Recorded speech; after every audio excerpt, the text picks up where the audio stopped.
Good evening. We'd like to call the District Board of Directors meeting to order for Monday, March 21st, 2022. Can I get a roll call, please? Vote, please. Roll call. Betty Brusky Malik. Here. Kristen Kress. Here. Craig Gerlach. Richard Murden. Linnea Miller. Gordon Shallow. Here. Charles Spargo. Here in southern Florida, there by way of Bright. And Ari Vang. Open meeting certification. This March 21st, 2022 meeting of the Mid-State Technical College District Board of Directors and all other meetings of the board and/or its committees is open to the public in compliance with state statutes. Notice of this meeting has been sent to the news media and designated persons in an attempt to make the citizens of the Mid-State Technical College District aware of the place, time, and agenda of the meeting. Open forum. The open forum is at the option of the board chairperson, and ground rules have been established to ensure the orderly conduct of business. This is a meeting of the district board open to the public, not a public hearing. Persons who wish to address the district board may make a statement as long as it pertains to the specific agenda item. Individuals should not expect to engage in discussion with the members of the district board. Do we have anybody here wishing to address the board? I'm looking for an approval on the district board meeting minutes from February 28th. Can I get a motion in a second? I'll move to approve the February 22nd board minutes. Second. All in favor? Aye. Opposed? Abstain. Okay. Can I get an approval for the action on consent agenda items as shown in Exhibit B for payment of bills and payroll, contracted service agreements as shown in Exhibit I, procurement of goods and services shown in Exhibit J, and district board approvals, hires, and resignation of contracted services shown in Exhibit M. So move. Is there a second? I'll second that. Discussion? Can I get a roll call vote, please? Betty Brusky Malik. Yes. Kristen Kress. Yes. Richard Murden. Yes. Gordon Shallow. Yes. Charles Spargo. Yes. Okay, chairperson's report. I'd like to welcome everybody to the meeting. Linnea, Ari, and Craig have asked to be excused. Chuck Spargo is joining us via phone from Florida. Thank you, Chuck, for joining us. You bet. The Spring and Boards Association meeting will be held April 28th through 30th in Milwaukee. The in-service will focus on college accreditation. There will be a Friday evening banquet, which will include a student ambassador presentation and media award. If anyone is interested in attending, please connect with Angie to make arrangements. I do believe that this is going to be both virtually and in person, right, Betty? I believe so. Okay. The ACCT Leadership Congress, that will be held this year in New York, October 26th through the 29th. Those interested in attending should connect with Angie before May 31st. There will also be an HLC annual conference that will be held on April 1st through the 5th in Chicago. If anyone is interested in attending, please talk to Angie. Oh, you're going to be busy, Angie. We will be having our springboard advance, which will be held April 20th at the Wisconsin Rapids campus. We'll be doing that along with our foundation board members for professional development. A draft agenda is available at our seats. Please provide any feedback to Shelley or Angie. Our next meeting date is Monday, April 18th. We'll meet here at the Wisconsin Rapids campus. Committee of the whole will begin at 5 with the regular meeting to follow. With that, I'll go ahead and turn it over to Dr. Shelley Mottendijk for the president's report. Wonderful. Thank you, Kristen. Just a few things under campus activities. Happy to let you know that we did submit our round 2 paperwork for the Build Back Better grant, the EDA grant that is part of funding that could help us expand our Meta Center along with being able to build on to our Adams campus. A lot of work went into being able to do that submission, so I need to thank the executive leadership team, Mickey in the back, our grant writer, for making that deadline. Yes, definitely a round of applause. And what is so exciting, I think it was within 24 hours, we did receive an email letting us know that we have an Assistant Secretary of Commerce, who I believe is the head of EDA, who is going to be traveling to our college in April. So we are just working through the details with her staff to come and talk about what we would like to do with this grant. So that is encouraging, knowing that they want to see what we want to do. So I think that that's a little bit of a wink that they're interested, but when they come here, we need to definitely sell it even more to have them really believe that it would be a good project to invest in. So very encouraging. We also received some great information about our Phi Theta Kappa, which you may recall is our honor society that we started about 5 years ago. And each year, there has been some accolades that have came their way with the work that they're doing with our students. And this year would be the same thing that we're hearing, that again, they are being congratulated with their work. And I received an email to let us know what they've done because they just had their year-end meeting. So our Phi Theta Kappa group, they received first place for their Honors in Action project, which was around ending polarization through civil discourse. So they really discussed, had a panel, did a lot around kind of that civil incivility that we're seeing and kind of the polarization that we're seeing politically. They received a fourth place for their college project, which is creating a multilingual welcome sign, which you're going to be seeing at our campuses. And they received a third place overall in the Wisconsin region. Also, Ann, who has been an active member in our chapter, received a Distinguished Member Award. And our two advisors, John and Jill, who you have met, they've come to a board member in the past, they were recognized as the best advisor team. So talk about some big shoes there to fill. And also, you've heard me say other years that we have been fortunate to receive the Phi Theta Kappa REACH Award, REACH, and that is recognizing excellence and acceptance and completion with honors. So we again got that award this year, and what that means is it rewards chapters who achieve or exceed 15% for their membership acceptance rate. So again, what that means is when a student qualifies to be able to enter our honor society, we are every year seeing this increased number of people accepting that acceptance to go into the honor society. So that just shows that engagement that our advisors and our staff have with our students. So congratulations to Phi Theta Kappa. They continue to make us proud throughout the state. Also, I had sent out an email regarding our district board appointment process that happened last week, and I just wanted to reiterate what the findings were. We want to welcome a new board member by the name of Justin Feltz. He will be joining us July 1st. He is filling the Scott Grahowski one-year term. We're very excited just to have him come on board. He is a past student of Midstate. So we're excited to, and he really spoke to that about how he thinks he'll be able to provide that insight of a student. So we're excited to have Justin come on board. And then very excited to have Chuck come back and Ari come back and Kristen come back, as well as their member at large, their employer, and that employee seat. So we continue to move forward, which is really exciting, again, having a full board. As far as community involvement, this has really been the month of annual dinners and annual meetings. So our first one was on March 2nd, where we had the Wisconsin Rapids annual banquet. And I have a picture to show you. We have a big group there because we had received an award with Aspirus Health, and this was for Innovative Business of the Year. And this was because of our Health Simulation Center. So what a good looking group, huh? We had got a little bit of a wink that we were receiving that award, and we really wanted to bring our simulation staff. Our managers have been working on the Simulation Center, and they have some professional photography there, so they make us look good. They make us look good. In addition to that, the Portage County Business Council had their annual meeting.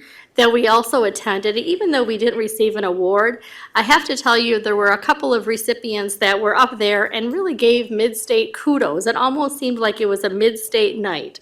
Gamber Johnson got up, who was, they received an award and talked about the relationship with Mid-State, which was really nice to hear. And then we had our own Ben Noose, who is our Stevens Point campus dean. He happened to win a $1,000 where he could pay it forward, and he made the announcement there that he was going to give half to United Way of Portage County and also give half to the Ameta Center. So just got some really great recognition. Betty, thank you for attending that. Rick, thank you for attending the chamber banquet as well. The very next night after the Portage County Business Council meeting, there was a group of us that traveled to the Wausau area. We are a member of the Wtcs group. This is the Wisconsin Auto and Truck Education Alliance. Keep in mind that is our member that we have for our $9 million grant. They are the organization where they have 15-person passenger vans, and they're going to work with us to have these transportation shuttles throughout our 4 campuses. So it was their annual a meeting where they actually talked about our grant. Our own Ryan Kosky, who's our dean of our transportation programs, was also able to give an update. So that was a proud moment as well. Then a couple days later, I was down in Adams and I met with their fire board. They wanted to learn more about what we have created with our Marshfield Training Center and then our Stevens Point Training Center. We would like to do something down in that area. And I can tell you they were very receptive and they would like us to do something very similar. So we're just in conversation about how we can make that happen. And then that very next morning, we had the Wisconsin Rapids Chamber here in our doors where they held their legislative breakfast. And another great morning, I think Rick, you were there as well. And there was a couple of legislators, also some people who are running for election, and just had a good conversation, good discussion with community members.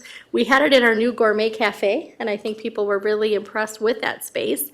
And then we were able to have, through suggestions of you as a board, could we have some time for just mid-state staff to talk with legislators. So we had about a half-hour meeting after that meeting, actually here in this room, where we were able to just let them know what's going on and talk about a couple of bills and if they were concerned or not and so forth. So I don't know, Rick, if there's anything you would want to add to that, but just good conversation, I think, very rich. Yeah, and I've been through a number of the legislative sessions before, and this one particularly was very well scripted, you know, with Craig, Craig Tim there being the moderator or whatever. Some really good, important issues addressed separately from the mid-state discussions. Yeah. You know, I think when we travel down to Madison, it's always a great event, but I think anytime we can get them within our doors, they just get to feel and experience mid-state, and I think that's an added bonus, that's for sure. And I don't know, Betty, if you had any comments on the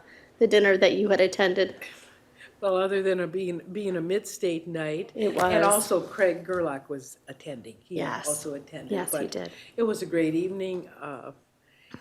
I think everybody enjoyed themselves. And Mr. Bushman was recognized again for our center, so it was a great evening. It was. Finally, as far as WTCS updates and President Association activities, I was down along with Deb and Bobby and Ryan down to Blackhawk Technical College last Tuesday evening and Wednesday morning for the state board meeting. We were on the agenda to present what we have going on with Ameta and really to get their first step, their first approval of a 2-step process. And we were very hopeful. We probably did about a 20-minute presentation. I can tell you that when we got done talking, which doesn't usually happen, there was a round of applause. So it definitely made people, they loved what we had to say. I think they really liked the grassroots effort. And I would say the perseverance that I think they thought our college has taken. I think also the positioning for a state grant and the potential funding for some federal dollars. Secretary Pahacek from the DWD is on the WTCS State Board, and as soon as we started talking, she actually raised her hand and actually gave us praise and how well deserved our grant was to be given a grant in that first round. So that was just another token of appreciation that we were all feeling. So we felt a lot of love that day, I think. And Bobby, Deb, I don't know if there's anything you want to add, but it was just, it was a really good day. We said we'll be back. I think it's next month. I'll be back before then. We're going to be taking our Adams campus, or that'll probably be in May. They meet every other month, but we're going to try to get our Adams campus to be a sole campus versus being tied to Wisconsin Rapids, because that way if we do get the federal dollars, we can go ahead and do that without any problem. And then we'll be back in July, hopefully for that second step of final approval. But I have to say, after going through the first step, I definitely don't see the second step being a problem. So it was just an overall really, really great day. I did ask Mandy to sit in on the President's Association meeting, and she did a fabulous job. She represented Mid-State. And basically that President's meeting was around WILD and our marketing consortium, some DEI efforts, nothing too concerning, just normal update President's meeting. So, Mandy, thank you. Thank you for doing that. So that would end my report. Thanks, Shelley. We'll go ahead and move on to our committee reports, Finance and Infrastructure with Gordon Shallow. Thank you, Kristen. We met today as a committee, and we had various items we went into discussion with. What we'd like to start out with first, if you could take a look at your Exhibit I, which is the accepted contract service agreements. I think at our last meeting, we discussed this as well, and this month we have $25,243.59 that have committed, and the report that we reviewed is up to date. After 3 months, we're higher than years previous, which is exciting. So Greg gave us a real good feedback or report on that. And hopefully we can stay on track throughout the rest of the year. Then I ask you to go to Exhibit J, which is the Finance and Infrastructure Committee. And there were no actions or items that needed to have action at this time. If you then could go to Exhibit K, which is the budget notifications made in the month of February. Fund 1, the general fund budget notifications. Fund 2, special revenue non-aidable fund budget notifications. Fund 3, capital projects. Fund 4, debt service. And Fund 7, special revenue non-aidable fund budget notifications. What we see here in the month of February, the college increased Fund 1, the general fund for grants received in the month. The grants relate to integrated education and training within the customer relationship, professional technical diploma, and the assistance to the firefighters grant. The dollars will be used to secure updated extraction equipment and purchase of new HAZM trainer for OSHA and confined space trainings. The college also increased the Special Revenue Fund 2 budgets by approximately $350,000 to accommodate the COVID-related expenditures that are supported by the federal funding. Debt Service Fund 4 provides the funding of repayment of debt at lower interest rates that was approved by the parameter resolution in December.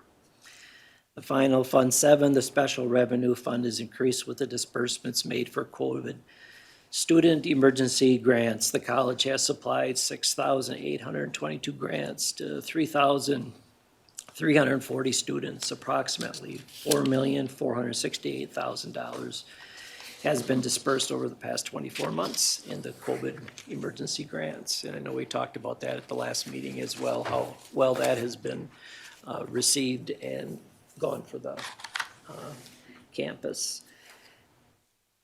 Then, do we want to get into the capital budget, or do we want to look at Exhibit L? We want to do another budget. So at this time, we had our budget committee had a special meeting at 3 o'clock today, and any board members could attend. We had a real good group there, and Greg went over the specifics of the upcoming 23 capital budget, and I'll let you go ahead. I'm just gonna back up a couple steps, and that is on page 24, the report labeled budget revenues, expenditures, and changes in fund equity. The notifications that Gordy had mentioned are in that report on page 24. And you'll see on the far right-hand column that the fund equity from the original budget and the fund equity at the current budget are in alignment. And then on page 25, the accrued revenues and expenditures and changes in fund equity, they actually reflect the position of the college as of February 28th. You'll see that we have we have 8 months of the year completed, or 66.7%. And if you look over to the far left-hand column on page 25, the General Operations and Grants Fund 1, you'll see that we have expended 65% of our budget. So just a smidge below that 66.7% that we are done for the year. So that was the accrued expenditures and fund equity. Then on page 26, our balance sheet, we have $27,937,000 of cash. Those are and investments. Those are the first two lines on the balance sheet, compared to last year of $28,060,000. So we're just a couple, $60,000, $70,000 off from where we were at last year in a cash position standpoint. So we're all in alignment with where we had been the previous years. Any questions on those financial reports? If not, I want to draw your attention to the screen, or you do have a packet in front of you with that picture, or that's up on the screen right now. It's labeled Mid-State Technical College FY 2023 Capital Budget and Funding Request. And you see on that slide 3 main items: the Enterprise Resource Planning, or the ERP, which is our student system, our financial system, and our human resources system. We have the Meta Center, and we have the device customization that was explained a couple months ago. There was a short presentation from Cisco, a Cisco presentation that Brad had shared with you all. So those are the 3 big projects we have coming together all at the same time in the next year to 2 years. On the next page, you're going to see our allocations by the categories. And again, at the special Finance and Infrastructure meeting, as well as the Finance and Infrastructure Committee meeting, we reviewed these items. You'll see back on the very bottom of the graph that 2017-2018 year is kind of a grayish color.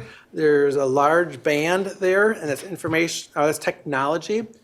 Back in 2016, we had what we called the Connected Experience at that point in time. And now here in 2022-23 budget year, next year, we're looking to do something very similar. And that's why you're seeing a large piece in that technology area. You'll also see in the purple area, which is our academics area, is really, we've been trying to maintain that about $1 million in our academic area for equipment for the classrooms and their areas. And then you'll also see our construction and remodeling a little bit smaller this year because of that emphasis on the device customization project and ERP system that we're looking at. Greg, can you comment on why is the 22-23, the maintenance and equipment, so much smaller? This next year, we're really not looking at buying any, that was lawn tractors, pickup trucks, other type of equipment like that. And we're not really doing anything in that area this year. We do have a small thing for Marshfield, a broom and a carpet extractor in place, but we're really concentrating on our Meta Center and these 2 IT projects. Thank you. On the next slide, you're going to see our major project groupings. We have the device customization at $2,750,000. Our enterprise resource planning technology plan, our ERP, at $2,183,000. The implementation of it will be financed over 4 years from 2024 through 2027. So this $2,183,000 is really the software licenses in the first year of implementation costs. We have technology and software licensing of $1,597,252. We have academic equipment of $1,121,332. Facilities remodeling of $535,000. Then we have our new construction, our Meta Center in Stevens Point. We're looking at $500,000 of borrowing from the 1.5 we can use for new construction at a single site. $500,000 next year to try to finance part of it through after our donor and our grant. And then we'll be borrowing the other $1 million or that 1.5 that you authorized last month in the fiscal year 2023-2024 year. And then we have site improvements throughout the 4 campuses of $82,500, giving us a total capital budget of $8,770,000. Any questions on that page?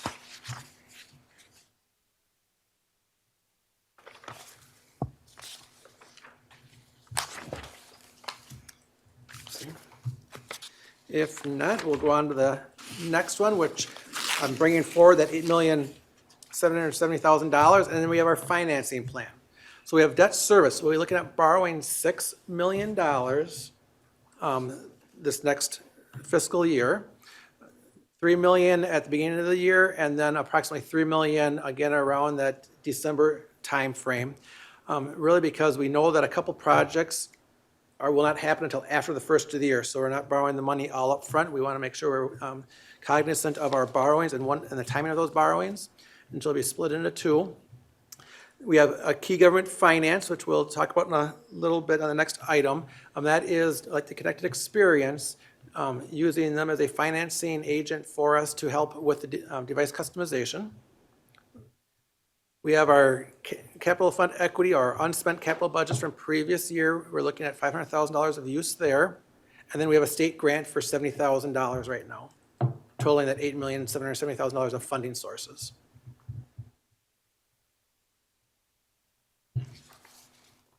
Yes?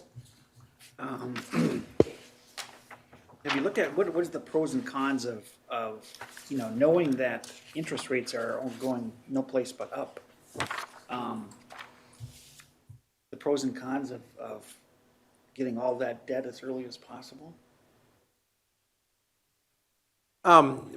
Talking with our Baird individual, right now he's fairly confident that we're not going to see a huge increase until before the December timeframe. It may go up, but we've been planning for 3% in all of our financing plans, and we're currently around 2%. Something like last one we were at 1.4, 1.6. Right. I forget the exact dollar amount. He's pretty confident that we're not going to go over that 3% level at this point in time, and so we're looking at trying to save those dollars. Now, again, if that interest rate really starts climbing, we may have to reassess and say, in that June, July timeframe, we borrow all 6, so the interest rate will be so much less in there, and we'll keep that as an option. But as we put this together right now, the interest rates were low. I think the Fed's just last week was the first time they announced that they were increasing at a quarter point. So we'll keep that as an option. Thank you. And on the key government finance, their interest rate that we're looking at is 0.47%. It's $38,000 over the life of that financing option. So it's even with the current interest rates going up, we've locked in at that already. If after tonight's meeting, we'll have locked in. Okay. This is our financing plan. So this shows those 2 borrowings, and that's what we had planned on back approximately a month ago when we put this together. Having the 2 borrowings of $3 million, one in that May-June timeframe, the standard way that we have been in the past with authorization and awarding, and then looking at that parameter resolution in the month of December due to the holidays and that flexibility of doing it when it's best for us at the market. This does have a plan of $8 million the following year, and yet we're able to maintain a tax levy that's under $7 million per year for the next 10 years.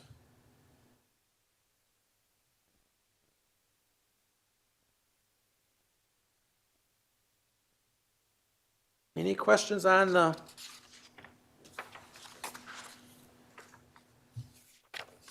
financing plan?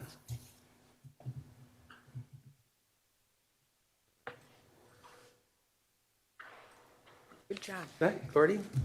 All right, seeing there are no questions, our committee are here this evening to look to approve the capital budget. Are you looking for a motion, Gordon? Yes. I'd make a motion. I'll make that motion to approve the capital budget proposal. I'll second that, Dan. We have a motion and a second. Do we need a roll call vote, Yeah. please? Betty Brusky Malik. Yes. Kristen Kress. Yes. Richard Murden. Yes. Gordon Shallow. Yes? Charles Spargo. Yes. All right, thank you. Thank you, Greg. Would you like me to go over the next item, Gordy? Sure. Okay. So as noted in the capital budget, we have a request for using key government finance to help facilitate the device customization. And that is the financing plan of the $2,750,000.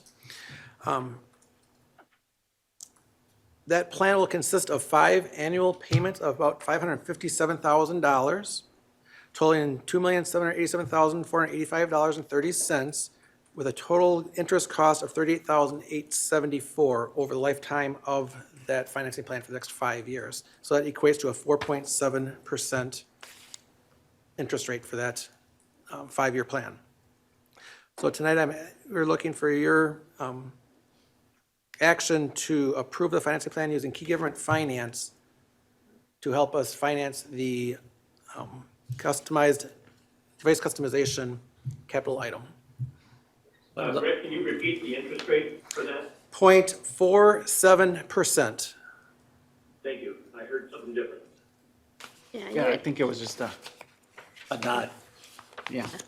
But can you explain what, I don't understand, what is key government financing? That's the financial arm of Cisco that helps, their customers when they have these large projects. Yeah. They finance it for you. They'll pay their vendor, I think, is it Heartland that? The installer of the equipment? Correct, Heartland's installed. Yeah, so we'll be buying the equipment from Cisco, Heartland will help install it, and they will provide the financing for it without us borrowing it up front, and then we will make annual payments back to Key Government Finance like we did with the Connected Experience. Okay, so it's not, this isn't a federal government program? No, Okay, all right, that's what was throwing me, okay. no, it's not a federal program. Yeah, No, it okay, is a all right. private business. And it's a financing arm of Cisco. So we're looking for a motion. I would move for approval of this resolution, Exhibit L. Second. Roll call vote? Betty Brusky Malik. Yes. Kristen Kress. Yes. Richard Murden. Yes. Gordon Shallow. Yes. Charles Spargo.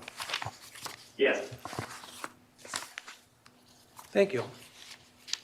I think that's all we need from you. Thank you, Greg. You did a wonderful job.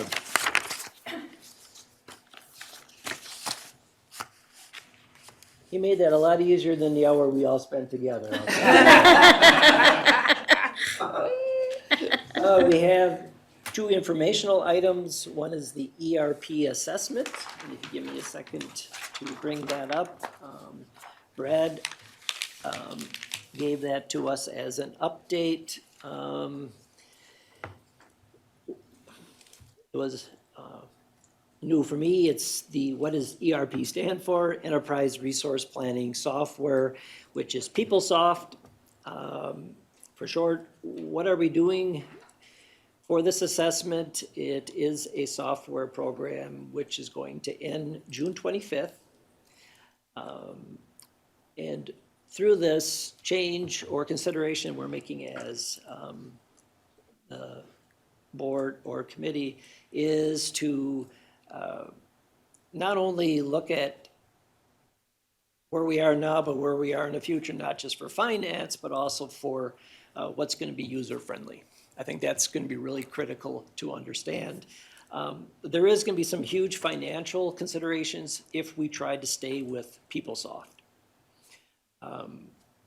So the staff has done their due diligence. They have gone out to 4 reputable vendors, staying with PeopleSoft, Banner, Workday, and Athology. All these individuals or companies have worked with state contracts already in place, so we know that they are workable for what we are looking for. We received RFI responses. They came in and did demos, and the team here brought it down to 2 companies.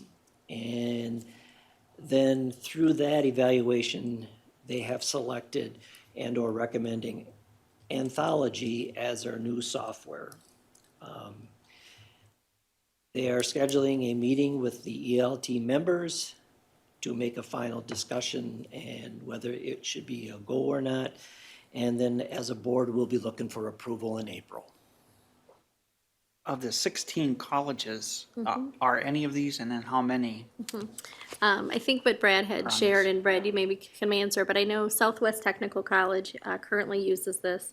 I know the other 2 Willem colleges, Northwood and Lakeshore, are also looking at potentially moving there. And I think we had heard there were 2 other colleges in the state, Brad, was it 2 or 3? 2 were looking at it possibly. Okay. One was Western, the other one was Nicolay. I'm Okay. not sure they landed, but they had Okay. reached out to Anthology. And part of it is exactly what Gordy had said, PeopleSoft, as you know, our contract is ending in, I think, 2025. We believe that PeopleSoft will no longer be available up to 2030. I think 2030 is where they will just not be available at all. So with our contract ending, we're trying to make a good decision now because we'd like to be able to have about a 6-month window where we would have our new product running at the same time PeopleSoft is going to be ending. So that way we can be very seamless. So time is really of the essence to make sure that we make a decision soon.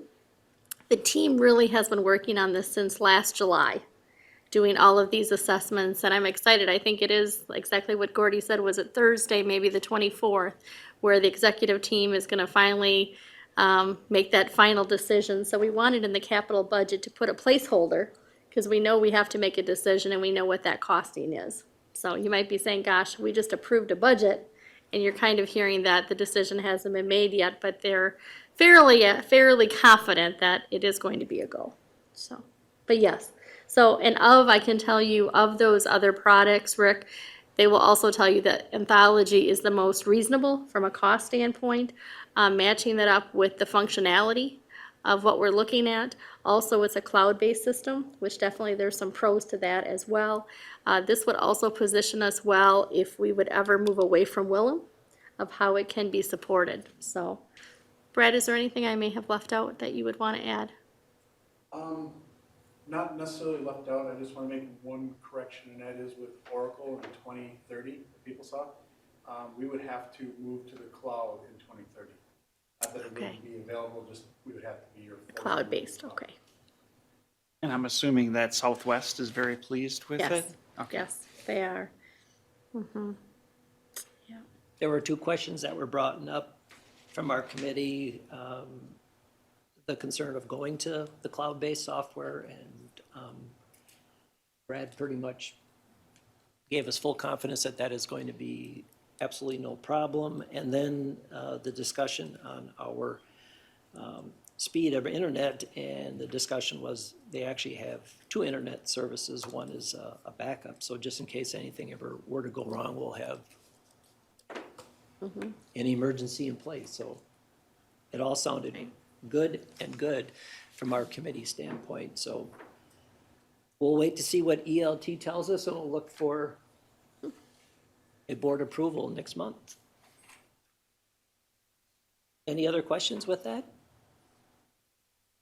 The only other item we had, there was no action or anything that needed to be taken at this time. I pass it over. That concludes our committee. Okay, thanks, Gordon.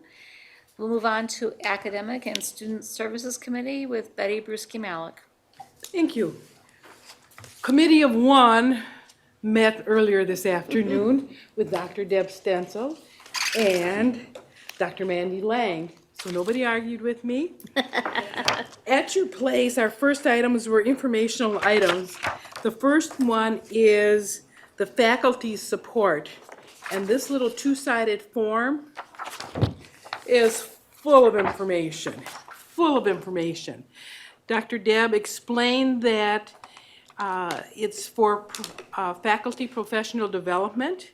And by the numbers, she says, there are 82 full-time faculty. And of those 82, 13 were new in 21-22. 164 are active part-time faculty. And grant-funded money of $21,500 was used for the professional development for conferences. And then if you look at the right-hand side, it shows who the educational staff service group is, and the countless growth opportunities that faculty are allotted. And if you go on to the back side, it's the onboarding. New faculty are awarded 2 days of training in person, 7 one-hour virtual training for academic technology, 8 monthly new faculty meetings, and there's a pairing new faculty with mentors, and 3 hours a week dedicated to teaching assignment. There's one-on-one personalized training, and fall and spring in service, which was very well attended this last January. I was impressed with the 20 days set aside for faculty to learn, collaborate, and prepare for teaching and student success. That's a lot. 20 days is a lot. The peer-to-peer is new, where they have a faculty choose to observe and mentor one another with a goal for continuous improvement. And I guess that went over very well. And I love this little thing in the middle. Summer 2021 professional development. Take time this summer to train your brain. That sounds great. So that was from Dr. Deb Stencil, and you can review that at your leisure. That was one informational part of our meeting. And the second one was with Dr. Mandy Lang, and we went over the Winterim 2022, which was very successful, very successful. You have this document, a one-pager, and it shows you that there were 45 classes offered this year compared to the 43 last year. But this year had 415 students compared with 362 last year. 32 full-time FTEs compared with to 26 last year, which is up 23%. The most noteworthy item was a 90% course completion compared to overall course completion last year of 78% only. So you can see why the students enrolled, and you can see what programs they enrolled in. And 84% of these students said they would take a Winterim class again. And an update on our spring enrollment, the college is down about 5% overall for the year. After a couple of good years, this spring semester is the first we've seen a dip in enrollment. Several new offerings have been developed to attract the working adult and help this year's enrollment, including new short-term certificates and adult education offerings through integrated education and training. They are also turning the summer and fall enrollment to ensure we have a strong enrollment for next year. They have implemented, I think you've seen the signs that say accelerated courses. They are offering 9 short-term certificates, and they're called accelerated accelerated certificates, and they're from 2 weeks to 6 months, is that correct? Either 2 months or 6 months. It's just amazing, just amazing. A And she lot of said- advertising on the radio for those. And a lot of interest, a lot of interest. So it was a very, very informational meeting. And that would conclude our report, unless anybody's got questions for Dr. Mandy or Dr. Deb. So be it. Then we'll move on to Human Resources and External Relations Committee with Rick Merton. Yeah, just a comment, it was also nice to see the mid-state commercials during the basketball tournament, so. Yes, thank you. Yes, we met tonight, there was another committee of one, so no disagreements there either. We only had one informational item, and that was the work from home program. This is not a policy, but this is a handbook practice that's in draft form at this point in time.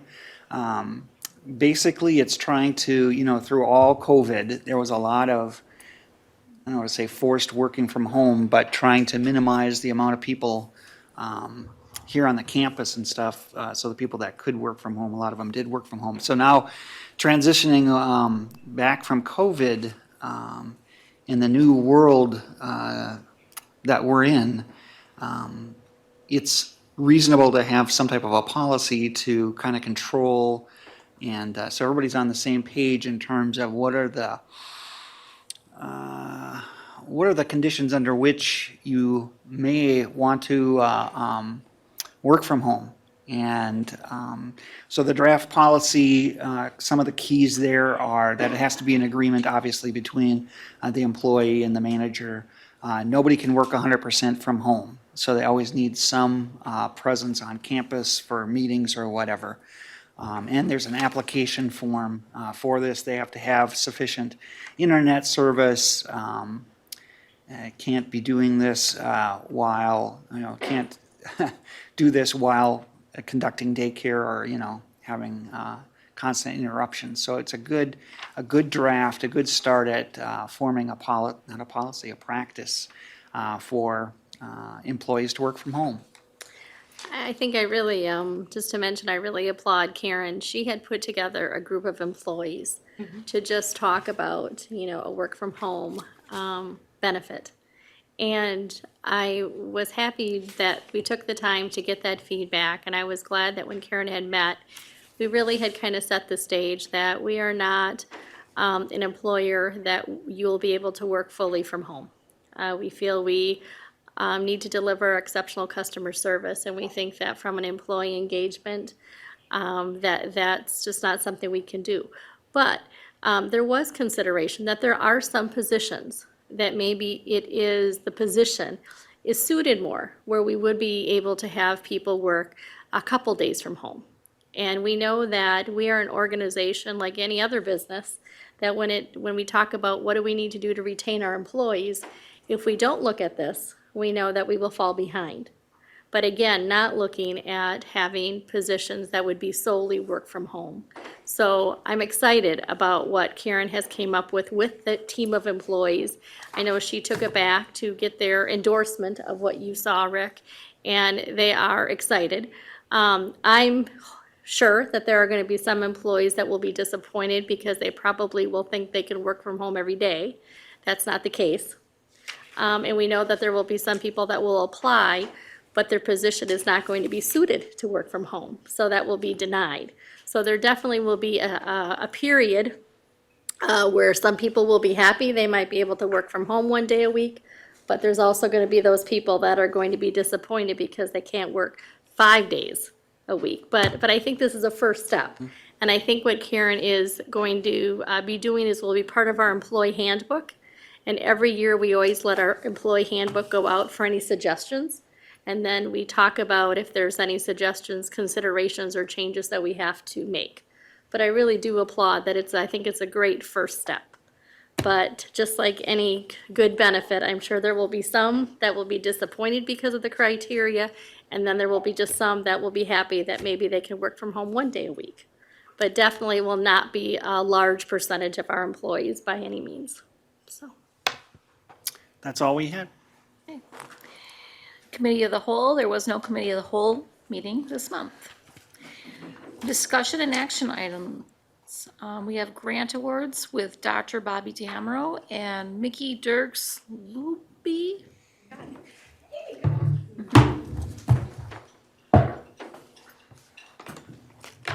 So we do have a PowerPoint up behind you. Just thank you for the opportunity to share our WTCS grant application awards with you all tonight. These awards were approved last Wednesday at the WTCS board meeting. With me tonight is our development director, Mickey, who does so much of the heavy lifting in terms of vetting and developing, applying, managing, and reporting out on all of our college grant activity. Having said all this, the results that we're going to show you today really speak to the collaboration and the engagement that's really been taking shape throughout the college around some of these grant opportunities. It's really an interdisciplinary process, and we really know that together we're better. And you'll, I hope, see that, or we'll convince you of that tonight. Next slide. So I wanted to just take a quick moment to recap the type of grants that you hear us talk about throughout the year and at different times, because they're all on different cycles. So we really speak a lot in terms of the WTCS grants, and that's what we're going to talk about tonight. That's in the middle. But I wanted to give a little bit of a shout out to the local grants. So working with the Legacy Foundation and the Community Foundation and those type of very localized opportunities. Then we also have some regional partnerships, Haas, Equipment, Schwimma, some of the private foundations more on a regional level that we work with. Then of course the WTCS, the General Purpose Revenue Grants, we call them GPR grants, the Adult Education and Family Literacy Act grants, AEFLA, and of course Perkins. We also have a cycle with the WTCS where we look at workforce advancement training grants. We call them WAT grants. We have apprenticeship grants that we apply for, some firefighter funding, and of course, some leadership funding through the WTCS. Then up one level further is the state grants. We have the DWD Youth Apprenticeship that we write for grants with, the dual enrollment, and some fast forward grants when we partner with business and industry. The DHS with Allied Health grants, and the DOA with Workforce Innovation and HERF, which really entered our world a lot this past year when we talk about the innovation grant with Governor Evers, and then the HERF funding also, which dealt a lot with the COVID. That was the higher ed relief funding that we talk about.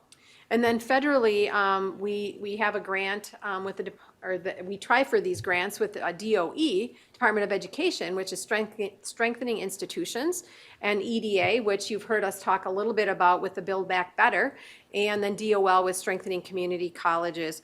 So I just wanted to kind of take a moment and kind of show and recap some of the grant types that you hear about. But again, tonight we're going to share the piece that's in red. So next slide. Just to share with you, and I know this is really hard, a little bit hard to read, but last year you invited us to talk a little bit about our grant awards for 2021 and 2022. And the big thing here is that when we wrote for the state, the WTCS grants, again, they are in three different groupings. There's the Perkins grants, which is an allocation, and that we received $424,572 last year.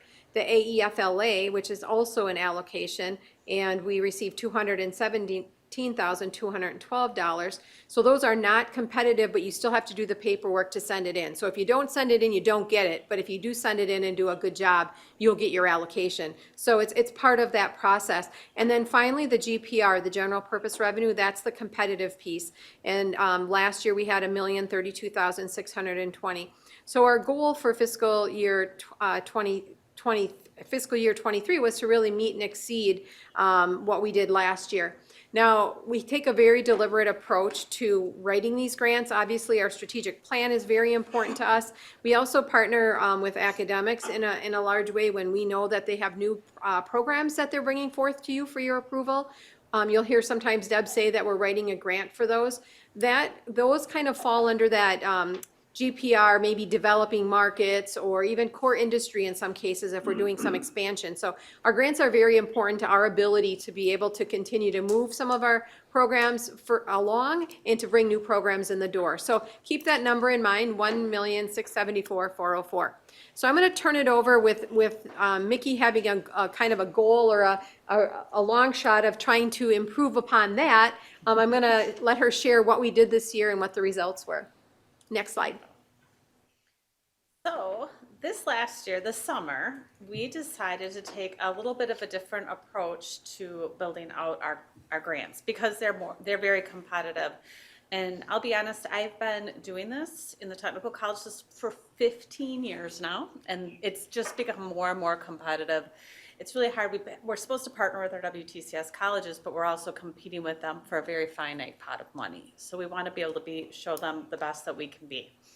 So this last year, Bobby and I brainstormed something, and then we got Shelley's blessing to do it, and we coined this as the Cougar Cage.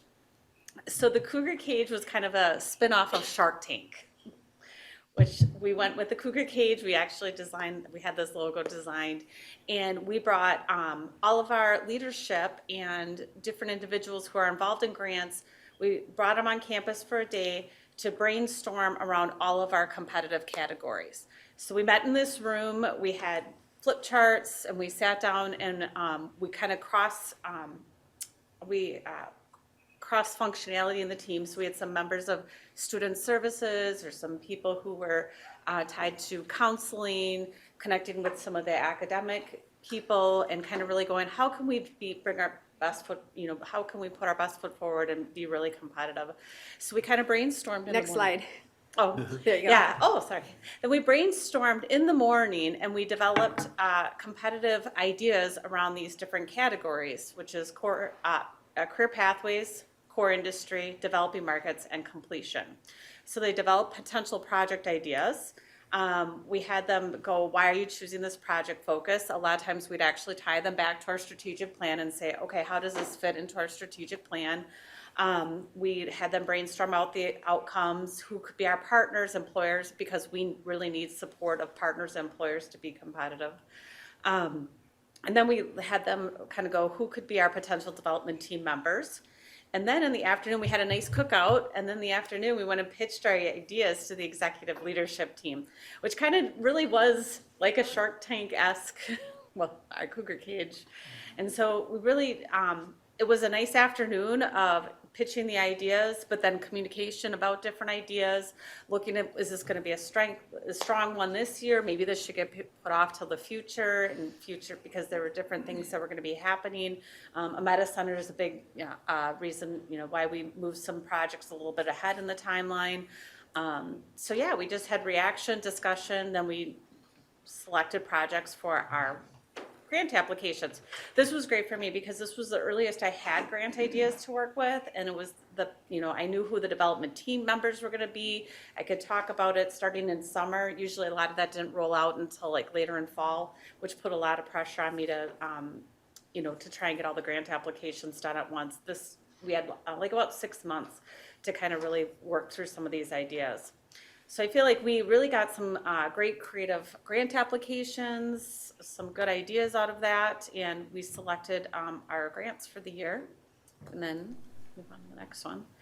So then we submit our competitive grants in January of every year, and then we find out in mid-March. And so we just found out what we were awarded.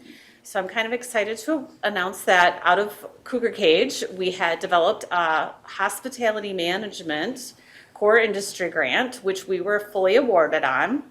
And it's really going to expand programming in high demand fields within a district. That one really evolved out of just hearing and listening to our employers, especially with everything with Sand Valley and all their expansion going on and their needs. And then also with Century World, their expansion, the senior PGA coming in 2023, and how the hospitality industry is growing in response to those two things. So this was a great opportunity for us to get some funding. So this will provide us with a full-time instructor for 2 years, because it's a 2-year project. The curriculum development dollars to really meet and build out some short-term training programs, like those embedded technical diplomas. There'll also be some tutoring, and Bobby loves this, marketing money. So, the other one we also were awarded was a core industry grant around leadership development. This is another one we've been hearing from our employers that there's a lot of people who have been promoted from within based on, you know, maybe they went from the production floor and now they're being supervised, they're into the supervisory positions and they just need some training. We're also seeing a lot with our contract training. So leadership development made a lot of sense for us. So we submitted a grant, which we were awarded for, and it's going to be 2 years. It's going to really expand programming in this high demand fields within a district. And when I say that, we actually have to prove that. We can't just say it, oh yes, we know that there's high demand here. I have to do a lot of research and data and provide that information and make a compelling case about why it is a high demand field within our district. So then this will also support another full-time instructor around leadership development who can really work on building out that curriculum to meet the local needs. There'll also be some e-learning support similar to what we have right now in our business management grant for people who are going online, really building out those Blackboard shells, making that that experience within an online format very rich for the students that are attending classes online. There's also some simulation software that we wrote in for that so that they can have kind of simulated experiences while they're going through the program, and then more marketing dollars. What type of simulation?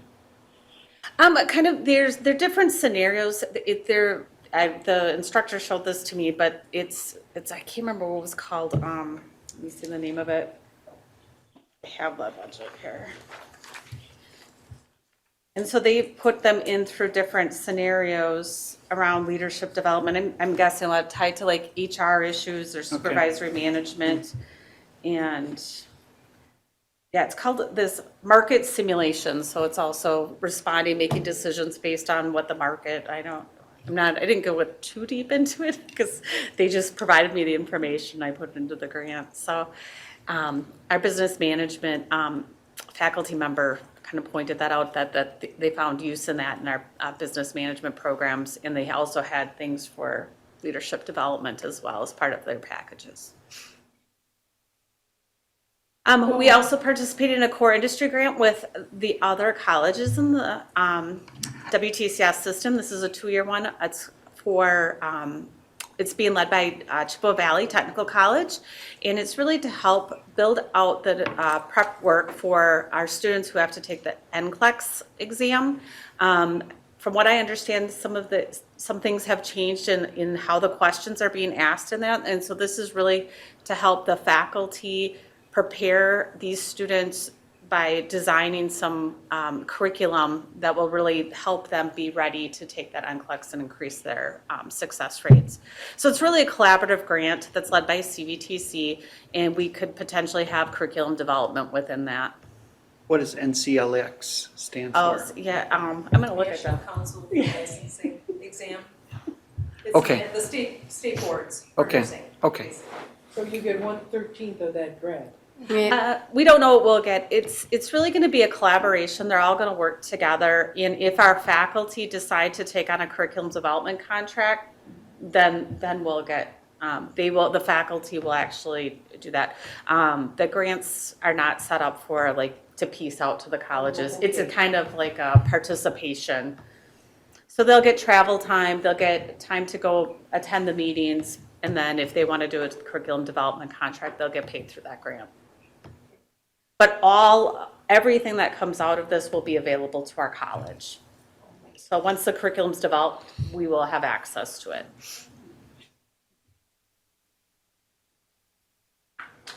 So we also submitted a grant in developing markets, and this is for our metal fabrication 2-year grant.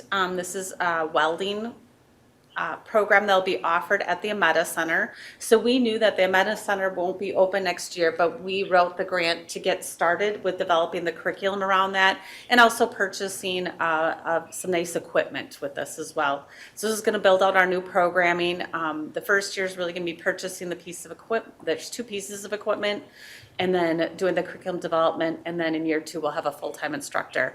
The developing market grant only allows us to do 1 full delivery of the program. So and this is a one-year program, so we can only run it through once and get funding. I know what I know what a plasma, yeah, but what's the next one? A plate roller? What's a plate roller? Plate roller. I don't You know know, the Ryan said application. here. Yeah. Okay. Yeah, it's something they use in welding. Okay. You're asking the tough questions. See, this is why I have the subject matter experts that just It like, should just be equipment, right? yeah, I have to specify it, so they tell me, they're like, this is what we need. But I think why that was a really interesting one is because earlier this evening when we were talking about our budget, there was that $70,000 piece in there that said grants.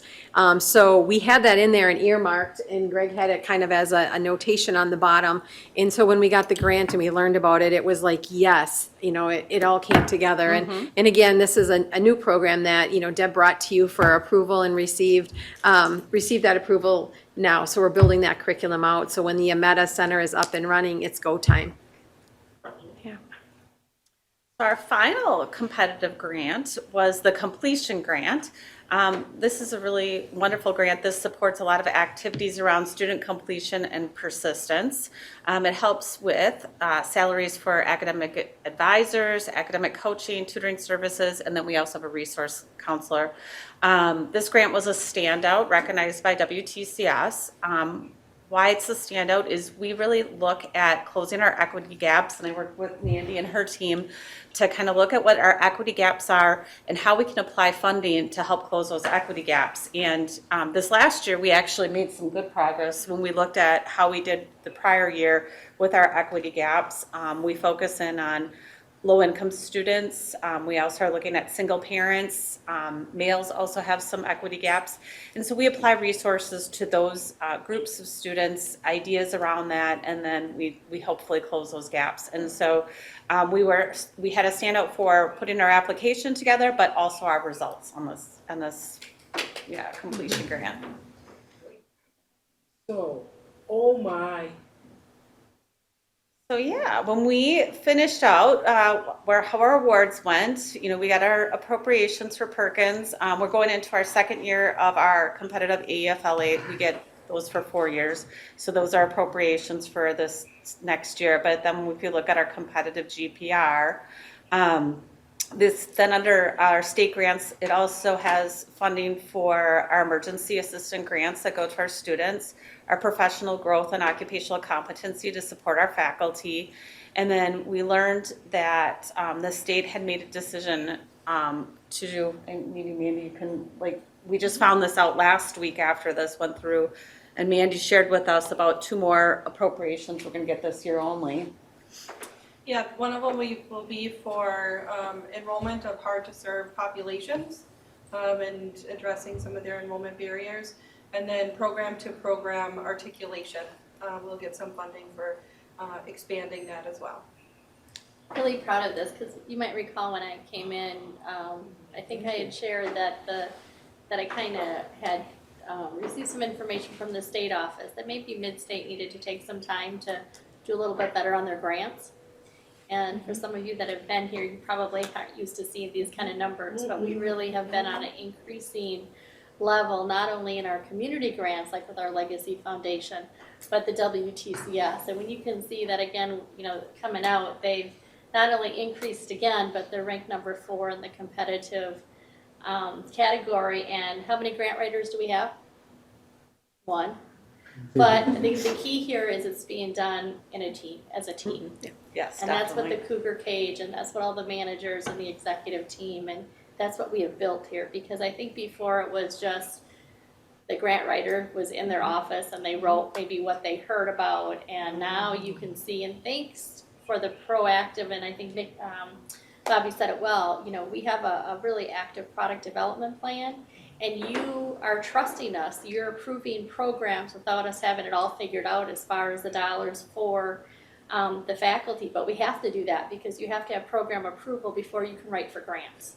So we're really setting ourselves up well to be ready. So it's really kudos to Bobby's leadership you know, Mickey's work and really working across the college. The Cougar Cage was a lot of fun.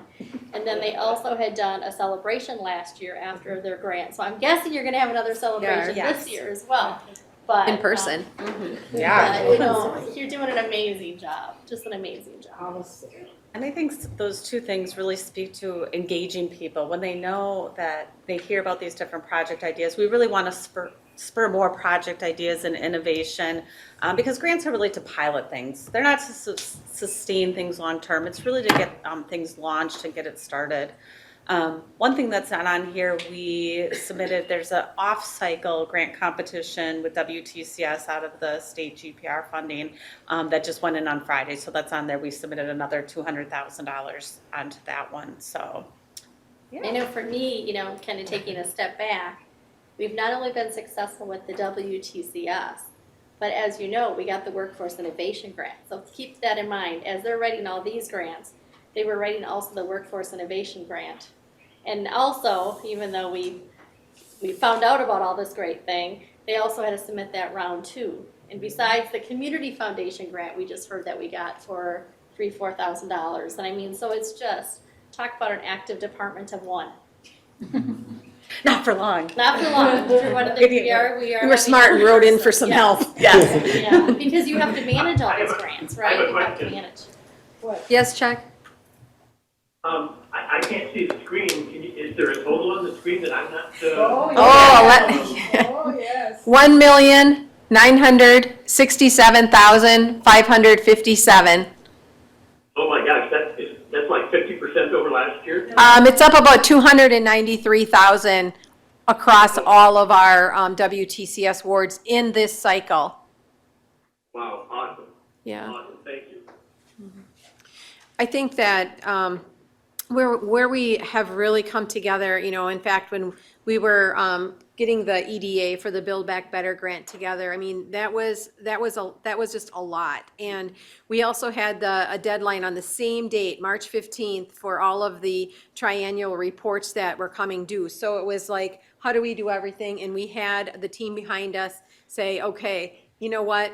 We're going to have some of the managers that worked on this grant kind of step in and help with this. And if we didn't have that support, and I think being involved right from the very beginning with some of these things helps so much. So when we sit down and talk about outcomes, it's probably almost easier for some of them to do it than for you to interview them, because they know right off the top of their mind, you know, what really took place. So I just really think that we're moving in the right direction. We just need to make sure that Greg can keep counting money. You know, and I love when you always say, like, with the grant, it's really a 3-year process, because you're planning for the grant, and then you submit, right? And then you have to manage the grant when you're in it.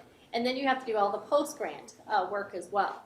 So it can be, you know, when you think of a 2-year grant, it's really a 4-year cycle. Absolutely, yes. Which leads us to the next slide, Yeah, perfect which kind timing. of shows how we roll. So because of this, we're always planning, and now even with the Workforce Innovation Grant, now that's going to be a 3-year cycle. If we get Build Back Better, that's a 4-year cycle. So it's what, you know, you see the $19 million, but that's not going to necessarily appear on when we look at our budget books. So we're trying to show you how the grants appear on the budget books for the competition, for the competitive awards. So this is just for the state GPR grants. And so now if you look at the first year, you can see what we did in 2019, or no, is that? 2020, 2021. 2020, 2021. And then what we are doing currently this year, which would be the 21, 22. So now next year, you're going to see those year 2 of the core industry and the developing markets hit while we're still we're starting on a year 1 cycle. And so we already have year 2 funding slated for 23, 24, and then we'll be bringing more in our next round of competition. So the idea is to always have a very robust new year 1 grants hitting our budget, because that means we're moving ahead that product development list. We're kind of supporting all of the initiatives that the college should be doing through academics and student services. And then you would be having year 2 from something that you started. So you can see in the very final column that we're looking at for next year, we're queued up already for about $350,000 of what we would consider year 2. So as we kind of work through these, you know, that's kind of our goal, is to make sure we've got new money and then sustaining money. And then by year 3, the program should be sustainable enough that we're making ends meet, if you will, due to tuition and fees. So Question, how do these grants fit into our budgeting? There you go, Greg. Especially if they're ongoing like this, you know. And as Bobby had mentioned, that's at year 3, the sustainability of it. So at that point in time, we're really investigating the, FTE generation of it to make sure that it has enough FTEs in the programs, and if not, what do we do from a marketing standpoint to increase those FTEs to sustain that program? So it's how we never lose it is we know the people coming off a grant. So if we make a decision that we need to continue that role based on all of that research that Greg just mentioned, then we have to put that person then in the budget, right? Right. And that's why it's always that ongoing of, well, if this is a need, then something else may need to go, right? So it's that constant review that's happening. So when we were building the operational budget for next year, we knew how we were exposed from a grant standpoint. We kind of put a puzzle together of what we think, and then we wait for always that mid-March to find out how our grants come in. Because I can tell you there were some people that are positions and things that maybe we put in the grant that now we don't have to have as much. So now, again, we're meeting on Thursday, the executive leadership team, and we'll kind of reshuffle a little bit. Because when you first put the budget together, you're going, oh my gosh, I have this big gap. And then over those next 3 months, because as more data comes in, we can really see what that pure number is. But you're right, when we get a 2-year grant for a full-time faculty, we're thinking that's going to be a program we're going to keep. So we're going to have to find money to keep that faculty, after that grant. Yep, so that's part of that normal operational budgeting of what is strong and what is not. Yep. So Betty, we have a list of all individuals that are on grants and what percentage, because if you recall back, the one grant said portions of people's salaries. So we know that when we need to keep writing, right? Yep. Or again, other decisions have to be made to let something else go. Correct. To continue that. What's so nice about a 2-year grant, it really gives you 2 years to build, where hopefully any expenses, your revenue will offset any expenses that you have. So, but it's operational budget. Grant is a big piece of it. Have you ever found any grants that at the end of it, said to yourself, we're not going to apply again because all of the pre-planning, all of the execution, all of the reporting was too onerous? Most of the time, depending on the value, Rick, to be very honest with you, I think we have to organize in a way to support that grant. Yeah. So I think you'll see with the number of grants that we have now, Mickey has a new person who is starting. And when is that, next week? Next week, Monday. Next week, because she can't do it alone. So hopefully, I think it's not so much that you may not write, it's how you're going to support it to keep going for those things. And we are going to plateau, I'll be honest with you. There's not, that 1.9 where we're at right now, gosh, if we could stay between that 1.5 and 1.9, gosh, that would be, because you never know, because it's a competitive process. And usually if colleges keep doing so well, sometimes, they're going to share the wealth. You never know. You've heard me kind of say that, but we definitely right now we're hitting on all cylinders. That's for sure. And they do vet a lot of grants throughout the year that we don't go after. Yeah, And okay. there is some of that when I look at that and I'm like, okay, but the first thing we always look at, does this align with our strategic plan? Is this where the college is going? I think that's usually the first thing I look at and vet when I see, because people send me grants all the time. I also track the grants.gov, which is the Federal Register, and every day I'm kind of looking at that and see what's out there. And it really, I don't like to try and put the college in a position where they're trying to fit a square peg into a round hole, because it's not good for my time, it's not good for other people's time that I would need they're subject matter experts. So we do, and then, there's a lot of times that I'll talk with Bobby and Deb and Mandy and kind of go, hey, I know this looks like a good opportunity on the surface, but here's what I'm reading between the lines, and this just might not be worth our time at this point. But keep it in the back pocket, maybe in the future there might be something. But yeah, I do vet a lot of opportunities that don't ever go beyond the vetting process. A lot of those grants, you ask, is this gonna take us too far afield? You Right, know? right, Are we right. have to change what Yeah. we're doing, or what our goals, or what our strategy is to go after this grant? Yeah. And that's where our accreditation comes in to say, are you putting your financial resources in the right way? And that's that whole alignment with our strategic plan, where we've been able to show that. Even all that capital equipment, we will show basically how that aligns with the strategic plan of that program. I mean, that's how detailed we have become.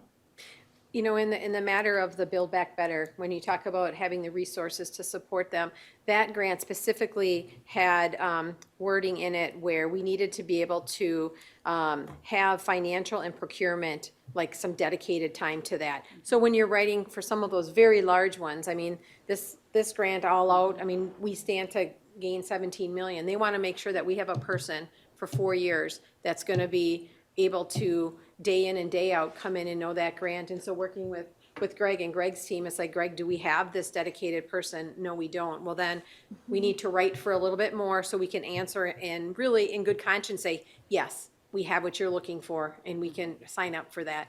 So I think, you know, when you get into like some of these really large ones, they're very, very intentional about your ability to really to execute that grant and get the outcomes and then report back. Because that's a big piece, is you gotta hit the grant outcomes. Yep. You know, and there is a buzz that colleges have, because if you get grants and you never hit your grant outcomes, well, you're not going to continue to get those grants at the state level and the federal. So there's an art to manage it. You know, they always say sometimes getting it's the easy part. Right. It's, I say that a lot. you know, it's the management of it and meeting those grant outcomes, because it's not free money. And the higher you go and the more you get, the more complicated it is. So your finance team and your executive leadership team, along with your grants, they have to talk all the time. Otherwise, we get into a huge problem. They do a fabulous job. I think you can see that. So thank you. Any other Erin. questions? Can I say one thing? Yeah. In addition to all of this that we've talked about tonight, Mickey also was absolutely integral with our COVID funding tracking and understanding that and what we could and couldn't spend for. So I think in addition to all the grants, Mickey, you've spent countless hours on COVID funding. Yeah, and that all ties back to the federal reporting requirements. And the reporting requirements are pretty intense with that. Greg and I got together early on and we're like, okay, we need to set up a tracking system that we can really be accountable to the federal government with how we spend this money. Greg's spreadsheet was so welcomed by everyone. Absolutely.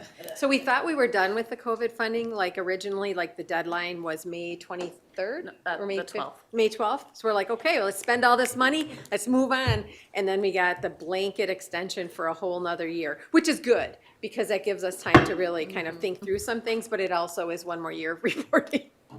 Which is fine. We'll do the reporting. It's a good problem to have. Yes, it is. I did one EDA, was a combination, rural development and EDA grant, and it was literally Yeah. an inch thick. You know, by the time you had all of the company letters of support and everything, and all the matrices and everything, it's, Well, that was over 100 pages. Yeah. Hundreds. yeah. Yeah, that was WIG, and then our EDA submission was 227, and we're just a component application. Yeah. So if you put our whole coalition, I think we were close to 1,000 pages. So someone's reading that Yeah. right now. We hope To read we hope they are, yeah. Yeah, Yeah. one person is responsible for reading that whole thing. Thank you. Thank you very much. Thank you.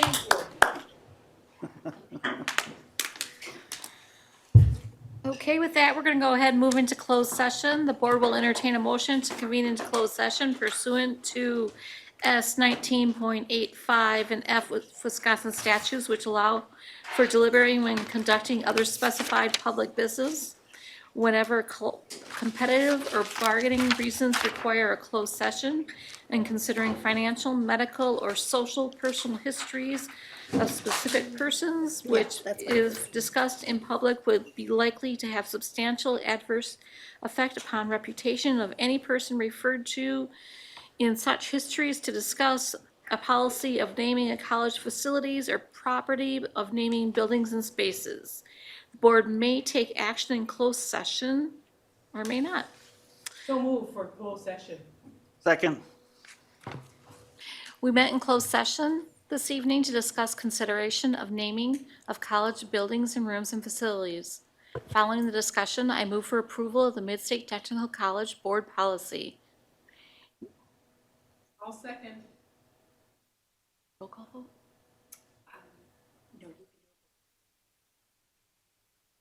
All approved? Aye. Aye. Opposed? Okay. Naming the college facilities of property along with 2 other recommendations brought forward this evening to be announced at a later date. With that, we'll move for Motion to adjournment. adjourn. Second. Okay.